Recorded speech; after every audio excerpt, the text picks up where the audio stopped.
Listeners to Love 101 FM are advised that the views and opinions expressed in this program are not necessarily those of Love 101 FM.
Hello and welcome to the award-winning The Morning Watch on Love 101 FM.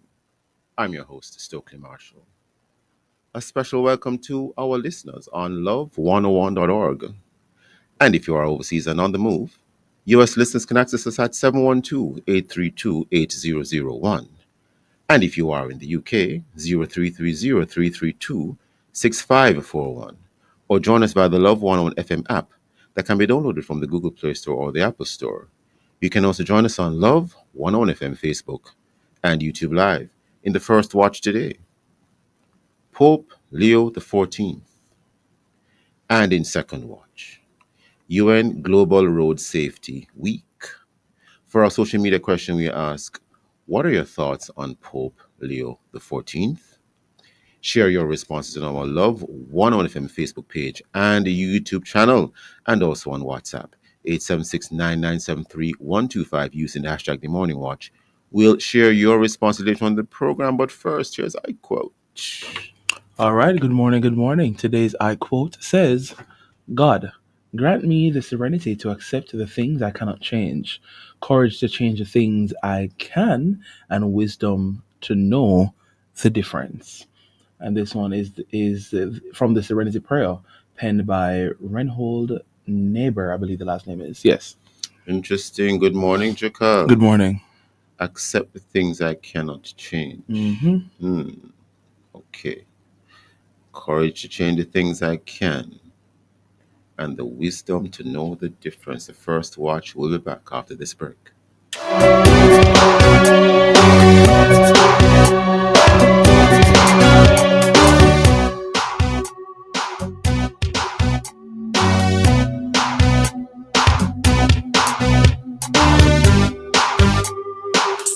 Be a man, got to be a man. On the next episode of The Mailbox, we are focusing on the Great Exchange Part 2. A great exchange can represent the trade of worldly desires for spiritual growth and a deeper relationship with God. It can symbolize the exchange of doubt for faith, trust, and conviction. You are invited to join the conversation with Minister Paul Blake and gospel music producer Danny Brownie as they share about their journey from the Bloodfire Posse to Bloodwash Servants of God. The Mailbox is brought to you by Solid PVC Pipes, manufactured in Jamaica by Foxrich Company Limited. That's Wednesday, May 14 at 5:30 p.m. only on the family station Love 101. The Mailbox, Monday. Hey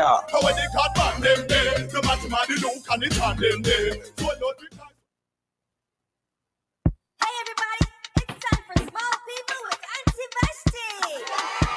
Hey, Small People crew, it's me, Auntie Vashti, and I have some wisdom to share with you. Join me every discussion Wednesday at 4:30 p.m. on the Small People Show, where little voices make big sounds. Inside Discussion Wednesdays, we have meaningful discussion about life skills, safety, self-awareness, and how to be the best version of you.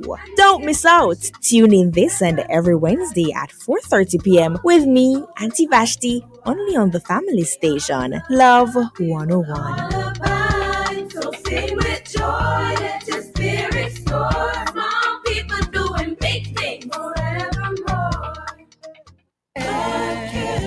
Sometimes all we need is a listening ear. The listening ear, the counseling, the logical reasoning, and spiritual guidance are what appeal to us. That's why I'm here. I'm Dr. Joan Pinkney, the counselor, your counselor on Love 101 FM, Tuesdays and Wednesdays, 10 to 11 p.m. You know you can call on me. I will listen and more. So let's talk about what's bothering you. Anything. Tune in, listen, call in, text, or voice message. I'm Dr. Joan Pinkney, counseling psychologist, ready with a listening ear. Tuesdays and Wednesdays, 10 to 11 p.m. Right here on the family station, Love 101 FM.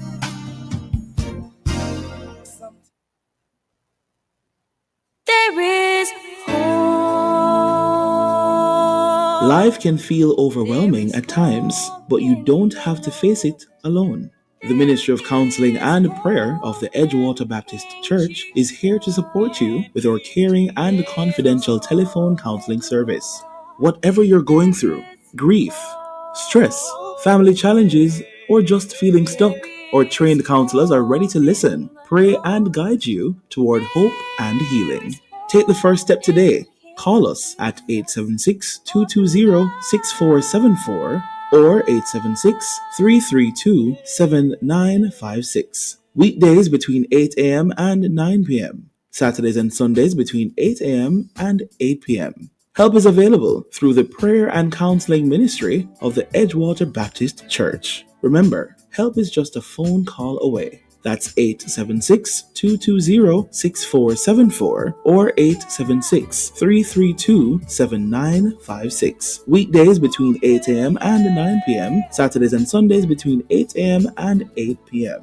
Call now and let us walk this journey with you. Happy, 'cause you have strayed.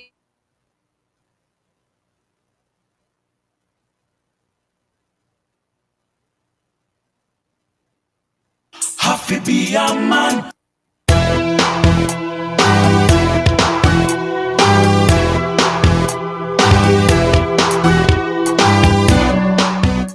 Welcome back to the Morning Watch. I'm Stokeley Marshall. He has been named American Robert Prevost, or Prevost. Now, Pope Leo XIV is the new Pope, the head of the Roman Catholic Church. Who is he? Well, to help us understand who he is, we have as our guest today Archbishop Kenneth Richards, Roman Catholic Archbishop of Kingston, Jamaica, and we have Archbishop Jason Gordon, President of the Antilles Episcopal Conference, AEC, and Archbishop of Port of Spain, Trinidad and Tobago. Archbishop Gordon, Archbishop Richards, good morning to you both. Morning. How are you all doing?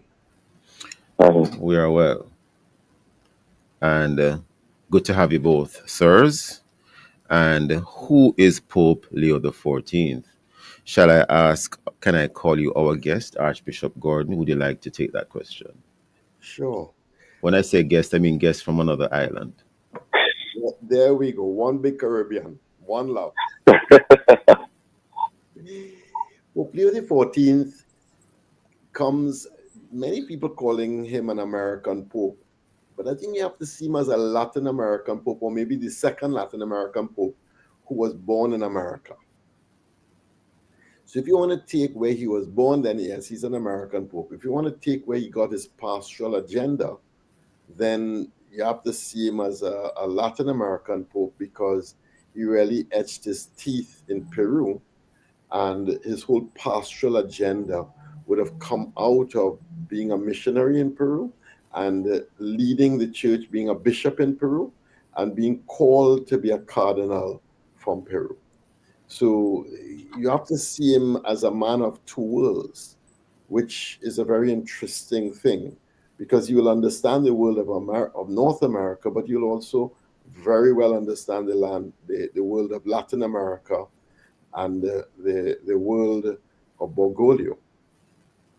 The other thing that's important, I think, is that he was called to Rome by Pope Francis fairly late in the game. So he came to Rome in 2023, was made a cardinal in 2023, because Pope Francis was not satisfied with the appointments of the bishops. And he felt that the bishops appointed weren't in line with the way that he wanted to see the church going, which means that he was picked specifically because Pope Francis saw him as a person who understood the agenda that he was trying to bring to the church, and saw him as a man who could create the next generation of bishops in line with the vision that Pope Francis had. So that would be the second thing that I would say that we know about. The third thing I would say we know about him is that he took a name, Leo the 13th, and Leo the 14th. And that name comes, whenever Pope takes his name, he's saying something about his mission and how he understands his papacy. And Leo the 13th was a very influential pope. A man of small stature, but of great, great character. He was a pope at the turn of the 1900s, from the 1800s to the 1900s, when the world was in turmoil because of the industrial revolution. He wrote the first social encyclical on the rights of the workers. And the church stood with the worker, showing or saying to the capitalists that the workers have rights, and these rights come from nature, and these rights come from the fact that they are created by God and have the dignity of a child of God. And he builds this teaching that has now become a corpus of social doctrine, it is called. But Leo the 13th also was the one who turned the Catholic Church towards the Bible and biblical studies, and Catholic biblical studies flourished because of him. He's also the Pope that at the beginning of at the very first day of the new century, opened the windows and invited the Holy Spirit to come in.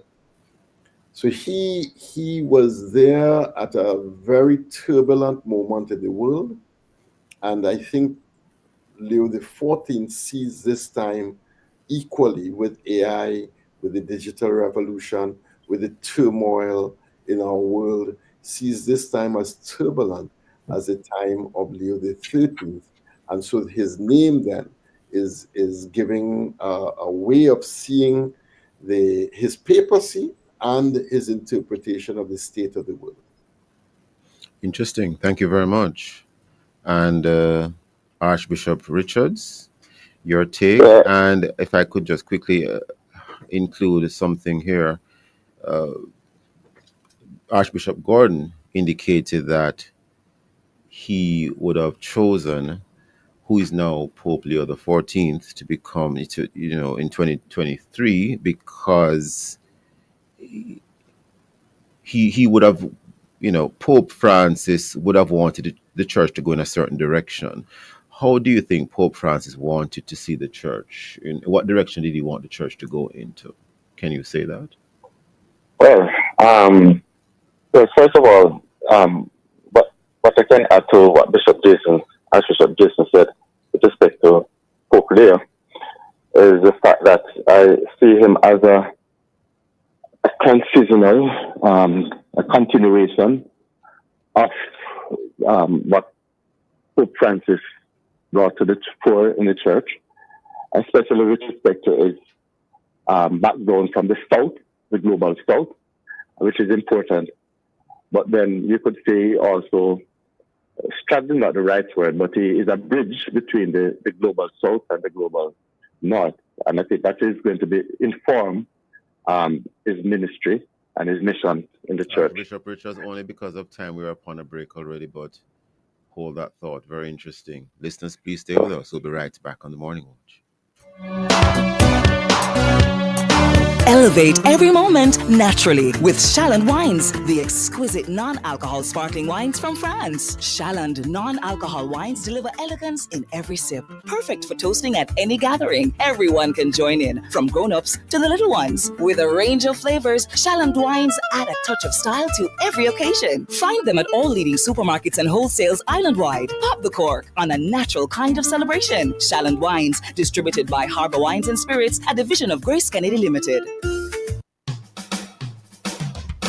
You're invited to listen to Dollars and Cents every Thursday at 8:16 a.m. We'll give you tips on how to make your money count, how to save, and how to grow your worth. It's all inside Dollars and Cents, brought to you by BPM Financial Limited, taking you higher. That's Dollars and Cents every Thursday at 8:16 a.m. on the family station Love 101.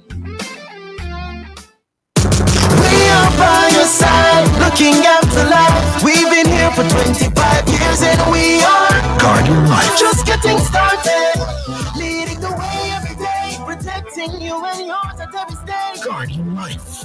Looking after life, caring for family, caring for you. Looking after life is what we do. For every generation, for every stage, your partner for 25 years. Guardian Life. Looking after life.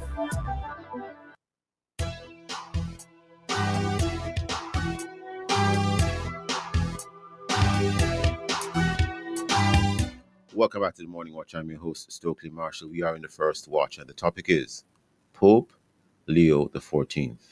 Our guests are Archbishop Kenneth Richards, Roman Catholic Archbishop of Kingston, Jamaica, and Archbishop Jason Gordon, President for the Antilles Episcopal Conference, AEC, and Archbishop of Port of Spain, Trinidad and Tobago.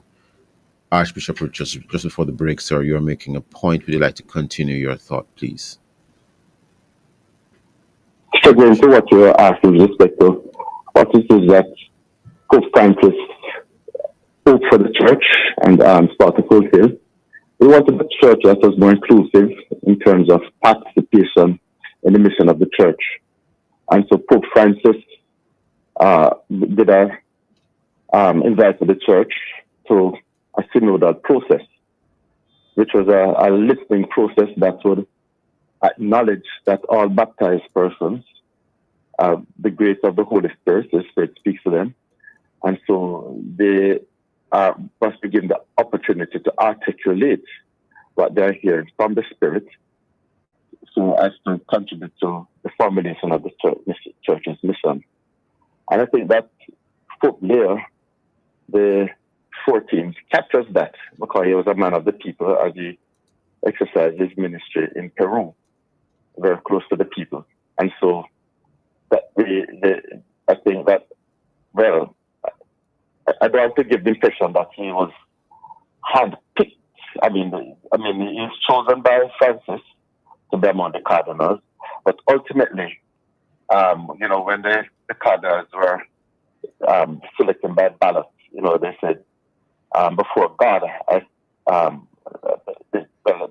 actually, the reading this morning from scriptures, the choosing of Matthias to replace Judas as one of the 12 apostles, and the way in which the prayer of Peter and the apostles is that, Lord, you reveal to us the man you have chosen. And so it's more than just that Francis has chosen this man, is that for us is that God has chosen him, because the whole process of the conclave was a spiritual, prayerful experience as the cardinals gathered, sought the inspiration and guidance of the Holy Spirit in making the decision that they have made, a unanimous decision. In light of what you just said about the cardinals meeting, help the listeners to understand what exactly is a papal conclave, Archbishop Richards. The papal conclave, after there's a seat of the country, it means that the see of Peter is vacant because of the death, and sometimes in recent time the resignation of the sitting pope. Then all the cardinals who are the electors of the pope meet in conclave a secret, it's called conclave means secret, a secret meeting, so that secluded from the influence of the world, they gather in prayer to elect from among their midst. And it is possible also they could have elected any male Catholic priest or bishop to succeed in this post. And so they meet, they take an oath of commitment to not allow any external influences to determine the choice that they'll make. And so it becomes a prayerful experience where by ballot they would select the person among their midst, as in this case, to be the next pope. Of course, it was completed by rounds of balloting. This time it was on the fourth ballot. So the first day there was an afternoon ballot after the morning was spent in prayer, etc. And then the indication of what takes place within the conclave, within the Sistine Chapel, is indicated to the outside world by the burn of the ballots. If there's no selection, then a chemical is added so that a black smoke is emitted. And if, as on the fourth ballot, when the ballots are being burned, then a chemical is added to emit a white smoke that indeed Habemus Papam, we have a pope. Interesting.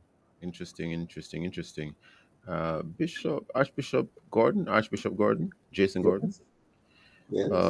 Would you like to indicate what has been the reaction of persons in Trinidad and Tobago to the to Pope Leo the 14th, him becoming the Pope? I have spoken to, in the reactions I have seen, there's been a very great sense of joy and a great sense of hope in the election of Pope Leo the 13th. I think people... The 14th. Leo the 14th. I think people have been worried either that someone will come and want to take the church backwards, or someone will come and want to gallop forward. And Leo the 14th is this wonderful bridge builder, as Archbishop Kenneth said, between the North and the South, but also between the progressives and the conservatives. Pope Francis was this really big personality, and the media loved him. And wherever he came out, he would turn a phrase and he gave you the sound bite, and he just had this wonderful, huge personality. What I see in Leo the 14th is a person who is much more introverted, a person who is really a deep thinker, and that's clear from all that you've seen from his time before. But a person, there was a wonderful article, a pope who comes with mud on his boots, a person who would go into the storm and help with the cleanup efforts with mud on his boots, helping victims to be moved to safety. So you're seeing a different style of leader, but with a very similar agenda.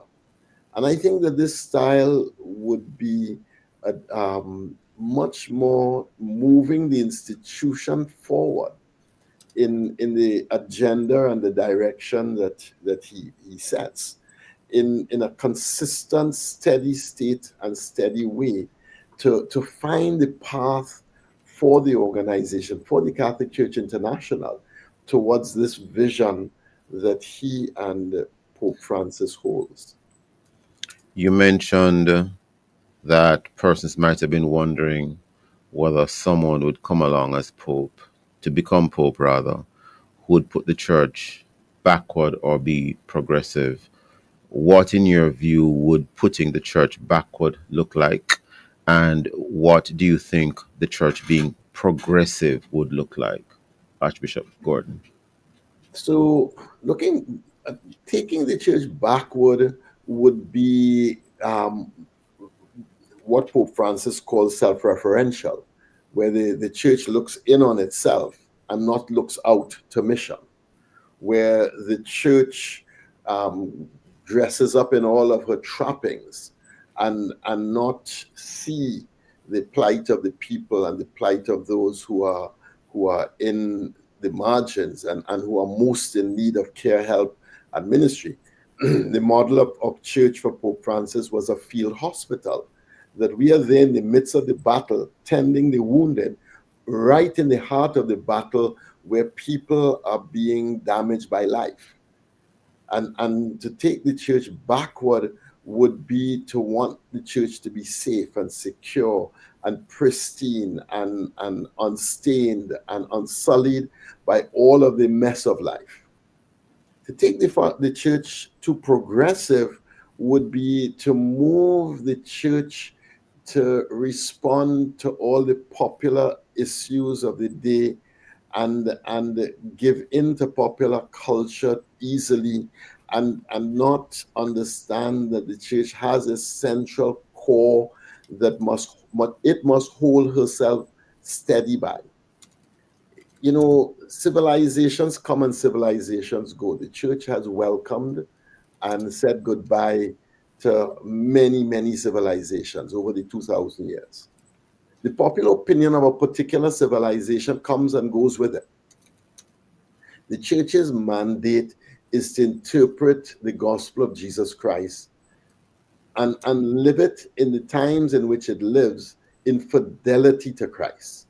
And too populists would be trying to be too popular with the particular civilization and therefore losing the thread of its commitment and its stability anchored in the gospel.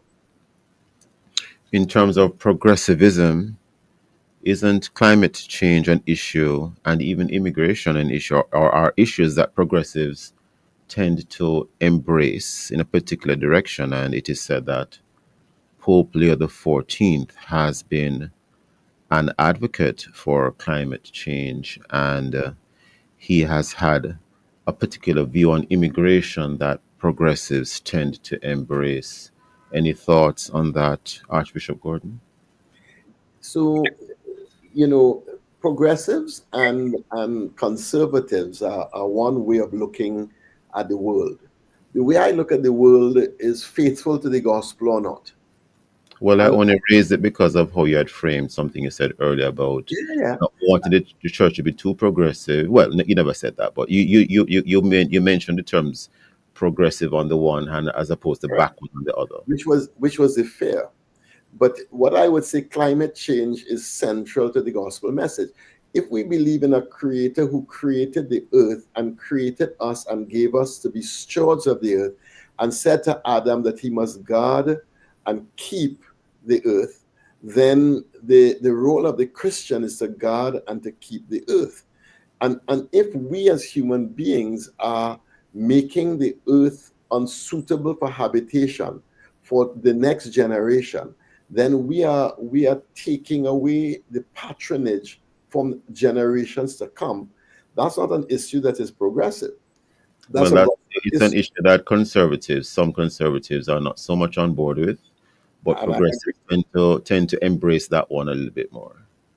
And so if you go with America, especially with the focus on net zero, as opposed to earlier environmentalism, which would focus on maybe soot, smoke from factories, etc. But there's this push now for net zero.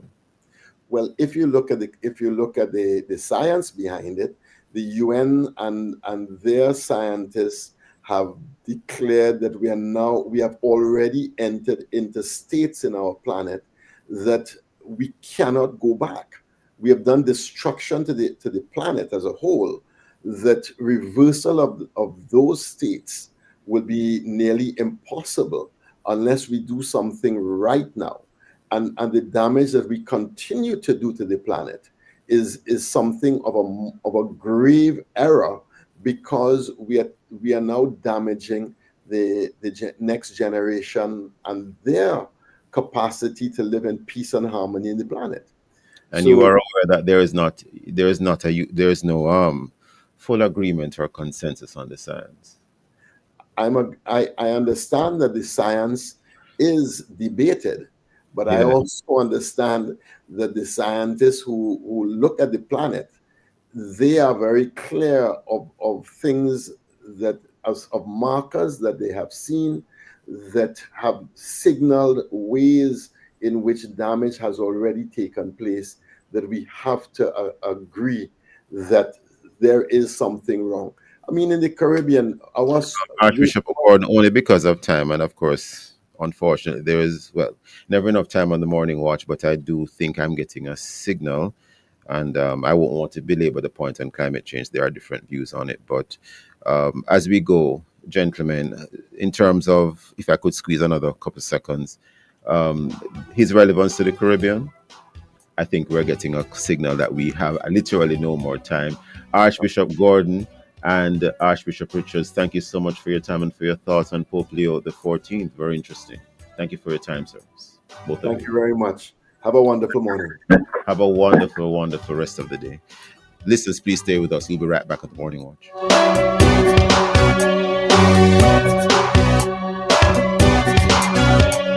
Open a deposit account in the JN Bank Savings Streams promotion and save monthly for a chance to win an all expenses paid trip to Peru. Enter now. The time by JN Bank Savings Streams promotion is 7:32.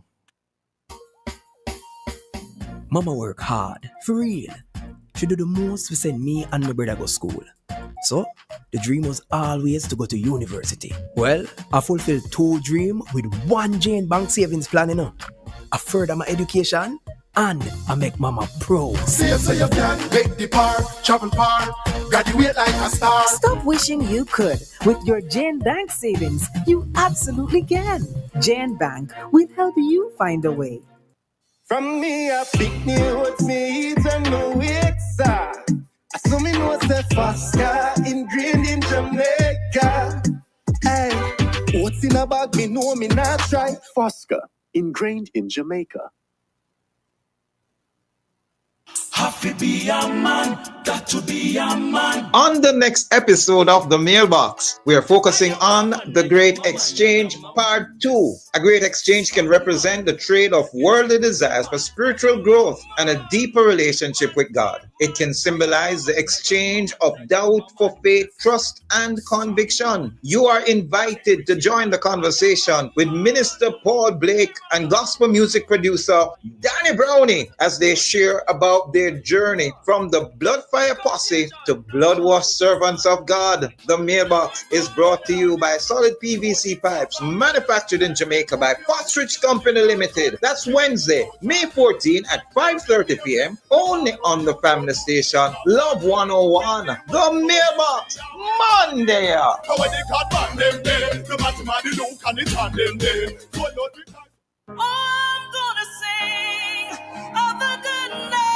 Get your CC Winans tickets right here at Love 101, 81 Hadley Park Road, $6,000 regular and $20,000 VIP. Don't miss out! These rates are only valid until Saturday, May 31.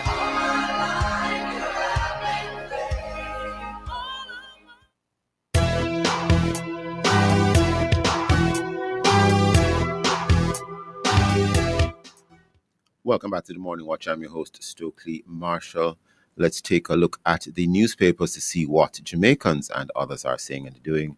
And we have in the Gleaner, JLP turmoil.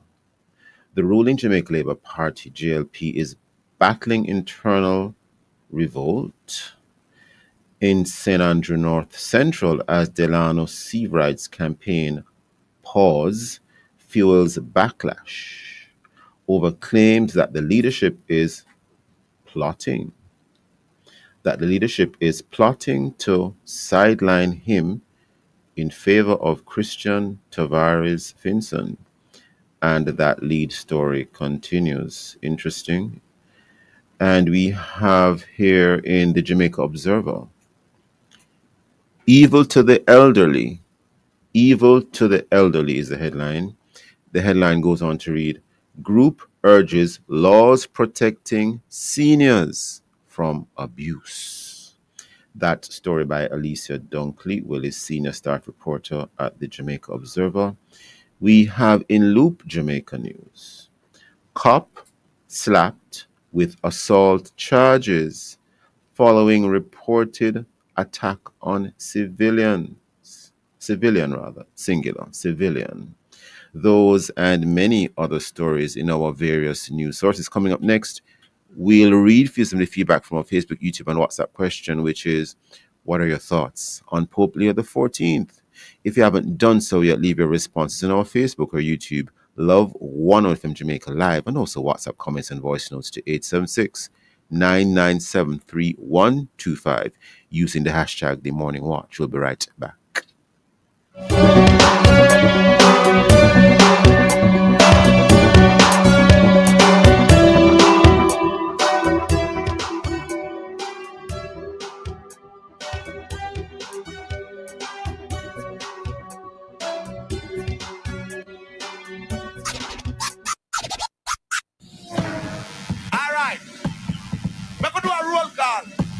The Love Jockey is on duty every Saturday inside Youth Connection. Don't miss the hype. Don't miss the tunes. Don't miss the excitement with your boy, DJ Rebirth. Saturdays at 3 p.m. to 7 p.m. on the family station, Love 101. At 3 p.m., your DJ runs the gospel rhythm. Hot, hot. Tune in at 4 p.m. for a time where we share a word to grow your mind. GYM? Grow your mind? Jim. Get it? Grow your mind. And at 4:30 p.m., we share with you how young people are giving all their time and fulfilling their purpose inside Ministry in Action. We get a taste of poetry and spoken word inside Poetry and Praise. And you get to send us a WhatsApp message and request your favorite gospel song inside Gospel Faves at 5. All this and more every Saturday at 3 p.m. to 7 p.m. with your love jock, your boy, DJ Rebirth. It's all here on the family station, Love 101. Youth Connection. Shubopti and them figured he provide everything on guide people we trot. Shubopti and them figured him alone make we appear when we did start. Sometimes all we need is a listening ear. The listening ear, the counseling, the logical reasoning, and spiritual guidance are what appeal to us. That's why I'm here. I'm Dr. Joan Pinkney, the counselor, your counselor on Love 101 FM, Tuesdays and Wednesdays, 10 to 11 p.m. You know you can call on me. I will listen and more. So let's talk about what's bothering you. Anything. Tune in, listen, call in, text or voice message. I'm Dr. Joan Pinkney, counseling psychologist, ready with a listening ear. Tuesdays and Wednesdays, 10 to 11 p.m. Right here on the family station, Love 101 FM.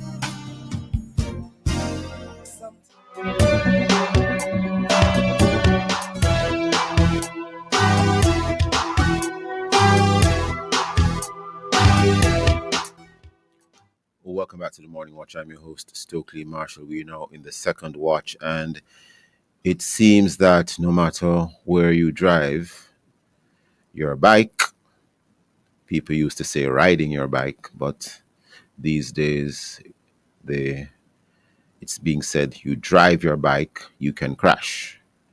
And they say that most common locations where motorcycle accidents occur is in relation to busy intersections, to urban streets, to scenic routes, rural roads. You know, it seems as if once you're seated on a bike, you need to be very careful because it's indicated that you are pretty much exposed to having an accident. And in 2024, motorcycle-related crashes accounted for just about 30% of road traffic fatalities in Jamaica. With this in mind, the 8th United Nations Global Road Safety Week is being observed from May 12th to 18th of this year, 2025, this year of our Lord, under the theme of Make Walking, Cycling, and Riding Safe. Make walking, cycling, and riding safe. In keeping with this year's observance, the National Helmet Wearing Coalition a project spearheaded by the JN Foundation, is placing a spotlight on motorcycle helmet safety. And how is this being done or will be done? We have as our guest this morning, very, very, very important topic, Dr. Lucian Jones, Vice Chairman of the Road Safety Council, Chairman of the National Helmet Wearing Coalition. We also have Sidoni Preddy, Lead Youth and Education Programs, JN Foundation. Dr. Jones, Sidoni Preddy, good morning. Good morning, Sidoni. Good morning, morning. Thank you so much for having us. Starting with you, Dr. Jones. Tell us about the 8th UN Global Road Safety Week and its relevance or application to Jamaica and the wider Caribbean, sir, if you would. Well, the context of this week really is that United Nations has long recognized what they call the scourge, the epidemic, if not pandemic, of road fatalities all over the world. Every year, 1.2 million people die from road fatalities, and over 50 million people are injured. So it's a major, major global issue. So in recognition of this, they have done a number of things. One is that road safety has now been inserted into the UN Sustainable Goals, about which all of us need to have an interest about development. So it's not just a simple matter of cost to a nation, but it affects your development as a country. And that's why road safety has been inserted into that. Interesting. That very prestigious set of goals. Yes. And secondly, they started a global road safety week many years ago. It hasn't happened every year. It started about 2012. Just to highlight the fact that, particularly between age 19 and 40, there's a heavy burden on that age group in terms of road fatality. And it's a week that we can use to help promote and shine a spotlight on what is really preventable deaths and injuries.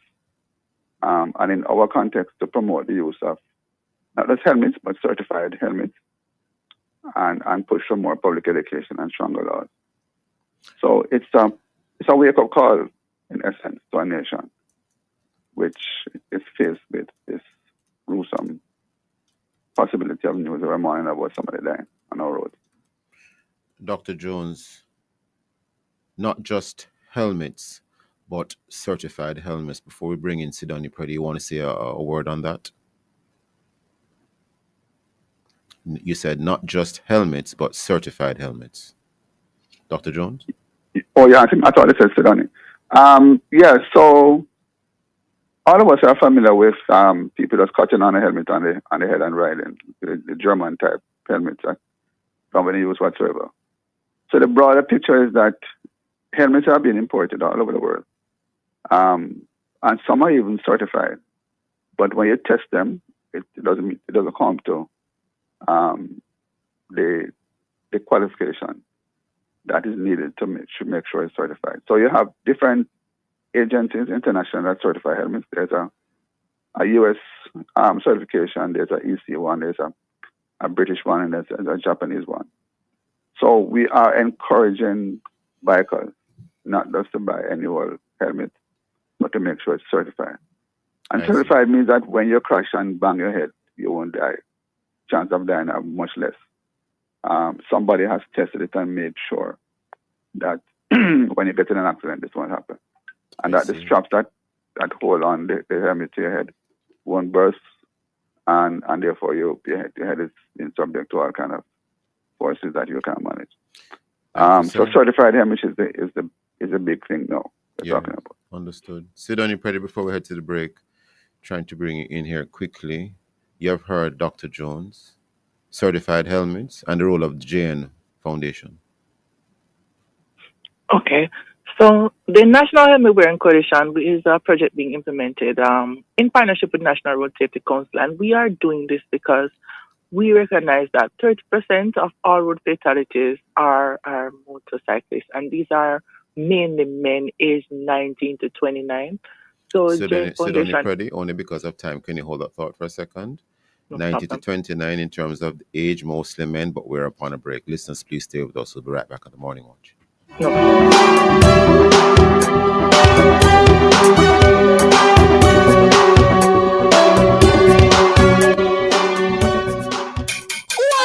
Dog! Not a dog, not there for hole. The work man them do a good job with the house though. I can't complain. I just a look a little smalls now for wire it. Go talk to C&WJ Credit Union. Them have a house wiring loan of up to $150,000 for wire your house, so you can get power from JPS. That's right. Get up to $150,000 and 3 years to repay with a C&WJ Credit Union house wiring loan. C&WJ Credit Union. Discover the benefits of belonging. CC Winans brings her More Than This tour to Jamaica, joined by Chevelle Franklin, Kevin Downswell, Prince Sar, Jean-Marc Wigan, MCs IT and Nadine Blair. Tickets are going fast. General 6,000, VIP 20,000, VIP 32,000. Limited time offer now. Get your tickets at select locations island-wide or online at SpurOpen.com. Follow at More Than This Jamaica on Instagram for more details. CC Winans, More Than This, King's House, East Lawns, Friday, August 1. Are you ready? Jamaica and its workforce are advancing quickly. Life-changing opportunities are arising. You need training and support. We are the Renewed Heart NSTA Trust, committed to providing new and emerging skills training and opportunities. Come to Heart. We'll help you claim your place in the workforce of the future.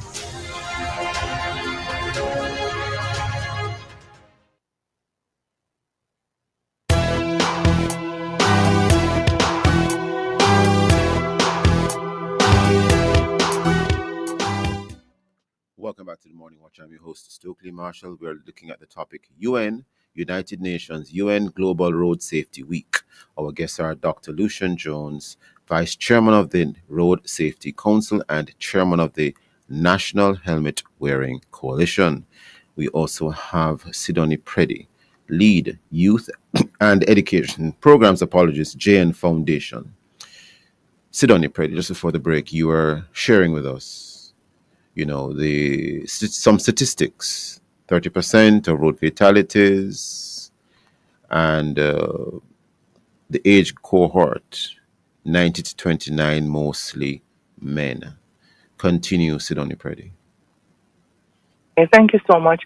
So, just over 30% of total road fatalities are motorcyclists, and these persons are men aged 19 to 29. So Jane Foundation is committed to bettering lives. And if we want to better lives, we must preserve the breadwinners, the brothers, the fathers, the family members dying in these age cohorts to protect our future. So we've been committed to motorcycle safety and promoting the use of certified helmets to reduce the possibility of injuries and death. Interesting. And in terms of what's being done practically by the foundation at the moment, apart from building awareness, can you tell us a little bit more? So, apart from building awareness, we've had our road safety in school tour. We started in the West End. We're going across the island, and it should be continuing throughout the end of the year. We recognize that persons are starting to ride motorcycles from teenage years, and they're going without helmets. So if we engender a culture of safety from the start, then we can preserve lives through helmet use in the future. I see. And the whole matter of certified helmets, any comments on that? So certified helmets are definitely what persons need to be wearing throughout, and we recognize we have a culture that doesn't value it.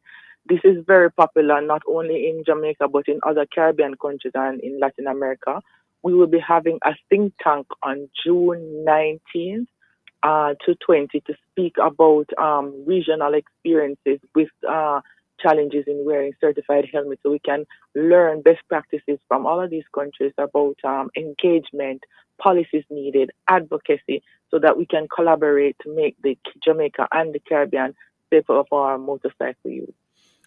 How has the foundation tried to perhaps, I think you are, but if you could elaborate on how the foundation has been tackling the matter of persons not wearing helmets, what's the culture behind not wanting to wear the helmet, and how to sort of get into the minds of individuals so that they can instinctively put on this helmet and not just continue to engage in the practice of getting onto the motorcycle without the helmet, and not just without the helmet, but without other protective gear. You will see motorcyclists riding around the place, no helmet, no protective gear. Their bodies are pretty much exposed, not only their heads. So, absolutely. So, the foundation started out with research. The coalition, National Wearing Coalition, started out with research to understand the knowledge, practices, and attitudes related to not wearing helmets in Jamaica. And we found that it's not only unique to here, but to other countries. We use this information to tailor our educational material that we use in the school tour and also in our community engagement activities, which included a couple of blood drives as well for motorcycle safety. What we are doing is engaging not only with the motorcyclists, but also with their circle of influence to provide this information tailored from the research to encourage persons to use helmets, use certified helmets, and show them the benefit, the long-term benefit of these protective gear. And I want to raise this, Dr. Jones, even in terms of pillion riders, because sometimes you will see the person who is driving the motorcycle wearing the helmet, but the pillion is not wearing any helmet. I saw someone who was a pillion recently, and he appeared to be a somewhat older gentleman, and this was my interpretation of the look on his face. He looked a little bit uncomfortable. You could tell that perhaps, well, it appeared to me that he's not someone who is accustomed to being a pillion rider just by his facial expression. And I just wondered what was running through his mind. Of course, he was wearing no helmet. Dr. Jones? Yeah, so you targeting an important group because most pillion don't put on a helmet, and they die just like the drivers. So we are encouraging both driver and pillion to wear a certified helmet. It's more of a challenge for the pillion because they may figure they'll jump onto the bike to go to point A down the road, 5 minutes and jump off. But lots of people die within 5 minutes of their home. So you have to be vigilant about riding a bike wherever and for however long. Yeah. Because things happen in a flash. And children, sorry, go ahead. I was going to mention children, but you weren't through. Continue, Dr. Jones. Yeah, well, the matter of children is a controversial issue. We're trying to get some clarification on it. I wrote to WHO recently about what they recommend. They don't recommend children under 12, age 12, to be on a motorbike. We know there's a bike culture in Jamaica. We have bike taxis and lots of children are on bikes. It's a challenging issue. We're trying to work our way through it because it's a live reality for many people, but it's also a very dangerous reality. Yes. So we are encouraging adults not to have children under age 12 on the bikes, A, and B, if they're over 12, they are to wear a certified helmet, and there are helmets available for children. In terms not of as readily as for adults, but they are available for children. They're available for children. Yeah. You had mentioned German helmets. Is there an issue with helmets out of Germany per se? No, German type. The Nazi type helmets, the little one that cuts onto your head. Okay. No, it's not a reference to the country. Okay. It's a popular term that we use to describe some of the useless helmets that people are wearing. Yes. It's not certified A, and it doesn't have a strap that can be pulled and attached to the chin. Yes. So that's what I meant. I didn't mean anything out of Germany. Yes, I understand, sir. That's one last point before we close. I'm speaking to another church group tonight, and one of the things, because I would imagine, not sure, but basically a lot of church people don't ride on bikes. What I'd like to channel into their mind is that the movement across the world now is moving away from, although still includes, the fact that governments and civil society and lead agencies like the National Road Safety Council have a responsibility to make sure that people are protected on the roads. But increasingly in many other countries, non-governmental organizations are being formed to take on this, to be added to, and constituting a very important part of the whole thrust to deal with road safety. Yeah. I'm encouraging church groups to form NGOs. We don't have many in Jamaica, very few in fact. And of course, church people are encouraged to take care of their brother, be their brother's keeper. And what better way in this context is to form a group so we can help with the promotion of road safety generally and target motorcyclists who are the ones who are dying most on our road. So I'm just trying it out there for church groups to take up this challenge. Thank you very much, Dr. Jones. And Sidoni Preddy, what else or what further might be planned or is probably being planned by the Jane Foundation to continue to build awareness and, as it were, so that Jamaica can honor this year's theme in terms of road safety, helmet use by bike riders or drivers of motorcycles? Okay, thank you so much. So, Jane, the National Immigrant Coalition, by the Jane and NRC, will continue to use evidence approaches to create campaigns, community engagement to reach motorcyclists who need this information, and also to ensure that the environment, advocate that the environment, enforcement and policies are in place to protect the use of these helmets, to ensure that certified helmets reach the market for persons to use. So that's what we continue to do. We continue to reach those in the teenage years. We advocate for all pillion passengers to wear their helmets. So we're doing this in schools as well. And we'll continue to reach the motorcycle community. We will continue to meet with the regional partners to have shared experiences so we continue to get evidence-based information to promote helmet safety. Dr. Jones, do you think a lot of people are remembering what the laws say about the need to wear these helmets? Maybe that's a part They of the are challenge. aware generally, I think. Again, we go back to the research. People are listening more to certain stations and getting the information. Of course, I get information from social media also. Yeah. So it's a good question whether or not we are penetrating deep into the culture. There's certainly a lot of work to do, without a doubt. But I think there are two challenges. One is to get into the minds of people, A, and B is to change people's behavior. Both are challenging, and we just have to keep at it because not every time you say something to people, do they either hear what you're saying or do they respond positively to what you're saying? So we've been talking about helmet use for many years now.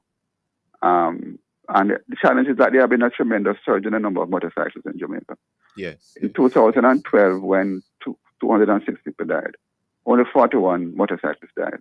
Yeah. In a couple of years ago, when almost 500 people died, 150 motorcyclists died. So that's the kind of challenge we face. But in terms of the surge and in terms of people, the culture that's not addressing the issue of safety. They believe that they are invincible. They can jump on a bike, they can wheelie, they can travel at 120k, 130k. They can outrun the police, they can do all kind of madness. So it's an ongoing issue. That's why I wanted church to become involved. I would really like the church to form an NGO. Form NGOs all over the country. And really, because they are right beside you, some of them live right beside the bike rider. And they can talk to them much better than we can. So this is a challenge that I'm issuing to the church in general. Maybe lack of repercussions is an issue as to why the challenges continue, but I think we're completely out of time. Yeah, Dr. Jones and Miss Thanks so much. Preddy, thank you. Thank you.